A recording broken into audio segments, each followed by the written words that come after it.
So let's kick off with Arthur, and I'll get your slides up, and then you can go. So it's 15 seconds per slide. Yes. I'm going to have to speed up. Yes. 50%. I thought it was 20. 20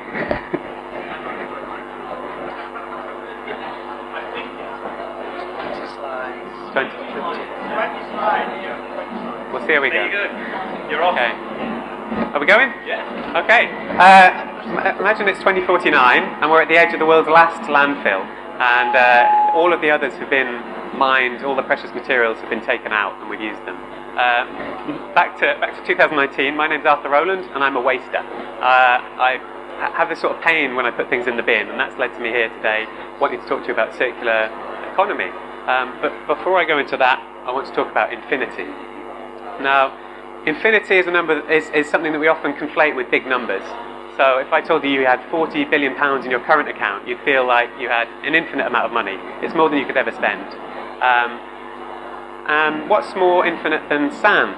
So sand is everywhere. Deserts, beaches, rivers, there's loads of it. But if you just imagine for a second one of these ton bags full of sand, that weighs about 2 tons. Now imagine a row of 10 of them that way, a row of 10 of those that way, and then 5 high.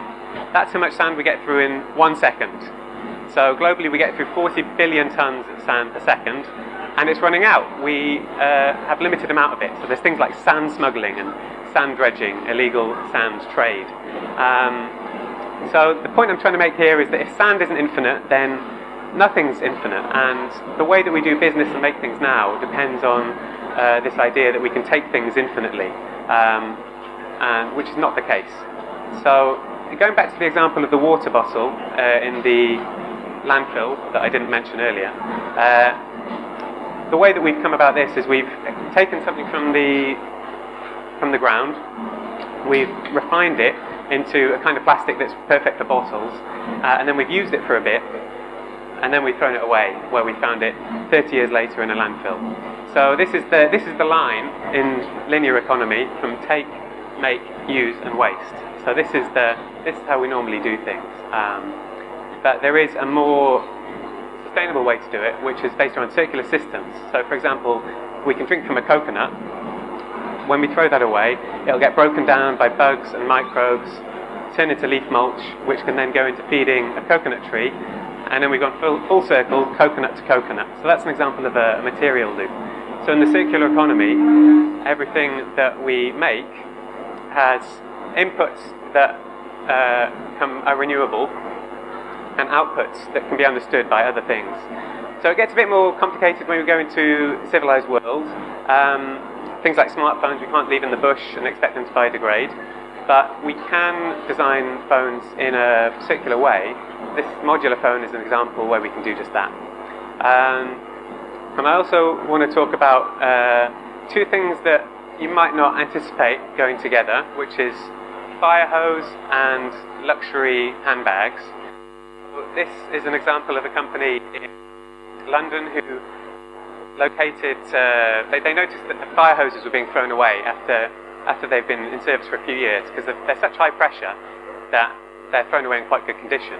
And what they've found a way to do is to craft new luxury products from that, and they make a lot of profit that way. Another good example of more efficient material use is if you've ever painted a bedroom and used the exact amount of paint, then you're the only person in the world. Everyone else has a little bit left over. What reciprocity do is they mix that paint into a new product. Another example that I've got is a different kind of way of thinking about light. So instead of buying a light bulb, what if you just paid for the light? So Philips offer this trial where you can hire the light, and they look after the manufacture, maintenance, repair, and take back, which makes them much more long-term in their design process. So manufacturers have a huge role to play in making things more circular and more efficient. But what can we do here at Makefest? We're makers. What can we do? Well, my favourite thing to do, although there's lots that can be done, is around collaboration and creativity. So finding new uses for things and getting a bit messy. So I've got 2 examples that have come out of Does Liverpool, thanks to Jackie.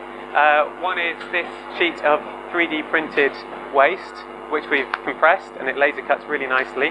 And the other is from a waste product of a fermented drink called kombucha, and it works out as this leathery type material. So in summary, to move from the take, make, use, waste model, we've got this huge opportunity to be really creative and find new uses for materials that were previously considered waste. And that to me is exciting. And before I close, I want to give a shout out to the Circular Economy Club, which it's an international thing, but we have a local chapter here, which we organise events and talk about the subject on LinkedIn. So let me know if that's of any interest. Thank you for your time. If you had any circular ideas today, let me know. Amazing.